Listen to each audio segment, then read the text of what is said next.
जय माता दी। आप सभी का आपके अपने चैनल ज्योतिष ज्योति गुरु में बहुत बहुत स्वागत है। होली सभी प्रमुख त्योहारों में से एक बहुत ही महत्वपूर्ण भारतीय त्योहार है। यह फाल्गुन महीने की पूर्णिमा तिथि को मनाया जाता है। होली से ठीक 8 दिन पहले होलाष्टक शुरू हो जाते हैं। इन दिनों में शुभ कार्य करना वर्जित होता है। पंचांग के अनुसार फाल्गुन महीने की अष्टमी तिथि से होलिका दहन तक होलाष्टक रहते हैं। मान्यता है कि इस दौरान कोई भी शुभ व मांगलिक कार्य नहीं किए जाते हैं, लेकिन होलाष्टक की समयावधि में देवी देवताओं की पूजा करना बहुत ही शुभ माना जाता है।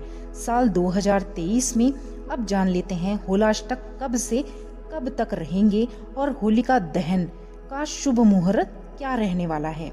तो चलिए जान लेते हैं। साल 2023 में होलिका दहन पंचांग के अनुसार 7 मार्च को होगा और खेलने वाली होली, जिसमें कि एक दूसरे को रंग लगाया जाता है, रंग वाली होली 8 मार्च को खेली जाएगी। होली से 8 दिन पहले यानी साल 2023 में 28 फरवरी दिन मंगलवार से होलाष्टक शुरू होकर 7 मार्च होलिका दहन तक चलेंगे। होलाष्टक के साथ ही होली पर्व के आगमन का पता चलता है, इसीलिए होलाष्टक को होली पर्व की सूचना लेकर आने वाला एक तरह से बोलें कि बिगुल कहा जा सकता है। तो इस तरह से होलाष्टक में कोई भी शुभ कार्य ना करें। किसी भी तरह के मांगलिक कार्य, शादी विवाह के कार्य, मुंडन कार्य, ये सभी इस समय रोक दिए जाते हैं। होलाष्टक में सभी प्रकार के पूजा पाठ के कार्यों को किया जा सकता है। गृह प्रवेश या विवाह की, सगाई की, ये जो चीजें होती हैं जो शुभ कार्यों के रूप में गिनी जाती हैं, इन्हें होलाष्टक के इन 8 दिनों में नहीं करना चाहिए। किसी भी प्रकार से कोई भी शुभ कार्य, किसी भी नए बिजनेस की शुरुआत भी इस समय पर नहीं करनी चाहिए। होलाष्टक से होली और होलिका दहन की तैयारी शुरू हो जाती है।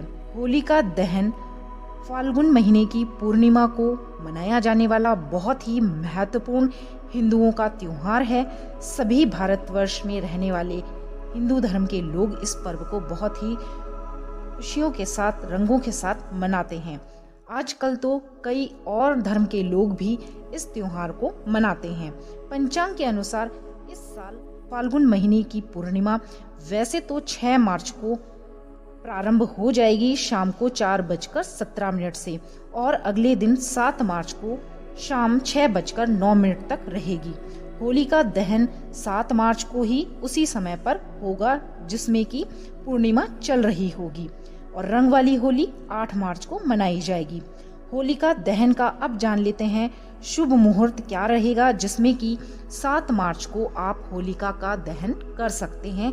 इसमें होलिका दहन करना बेहद ही शुभ रहेगा। तो होलिका दहन का शुभ मुहूर्त 7 मार्च को सायं के समय रहेगा, शाम को 6:29 से रात 8:52 का समय। तो इस समय पर अगर होलिका दहन करते हैं और उसमें पूजा पाठ करके अपनी कोई मन्नत मांगते हैं तो आपकी वह मनोकामना शीघ्र ही पूरी अवश्य होती है। तो इस समय का आप लाभ अपने जीवन में अवश्य ही उठाएं। अब जान लेते हैं कि होलाष्टक के ये जो 8 दिन होते हैं, इनमें आपको क्या क्या करना चाहिए, क्या नहीं करना चाहिए, किन बातों का आपको ध्यान रखना चाहिए। तो शास्त्रों के अनुसार मान्यता है कि इन 8 दिनों में जो भी अगर आप व्रत रखते हैं, पूजा पाठ करते हैं, उपवास करते हैं, तो उस सभी पूजा पाठ का पुण्य फल आपको बहुत ही अधिक रूप में दुगना होकर आपको प्राप्त होता है। शास्त्रों के अनुसार होलाष्टकों के इन 8 दिनों में धर्म कर्म के कार्य व अपनी इच्छा अनुसार जरूरतमंद लोगों को किसी भी प्रकार से दान देना उनकी जरूरत के हिसाब से बेहद ही शुभ माना जाता है। होलाष्टक के इन दिनों में अगर आप अपने आराध्य देव की पूजा अर्चना करते हैं तो वो आपकी पूजा सफल होती है। होलाष्टक में शिव जी की पूजा करना, शिव परिवार की पूजा करना बेहद ही शुभ फलदायी माना जाता है।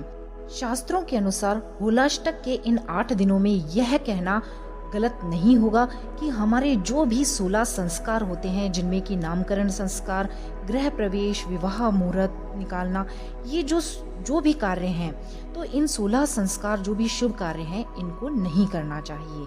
साथ ही कोई भूमि पूजन या गृह प्रवेश वगैरह भी इस समय पर नहीं करना चाहिए, क्योंकि मान्यता है कि इन 8 दिनों में एक तरह से यह समय शुभ नहीं होता है। पूजा पाठ करने के लिए बहुत अच्छा और सर्वोत्तम समय होता है, लेकिन किसी भी नए कार्य को शुरू करने के लिए यह समय सही नहीं होता है।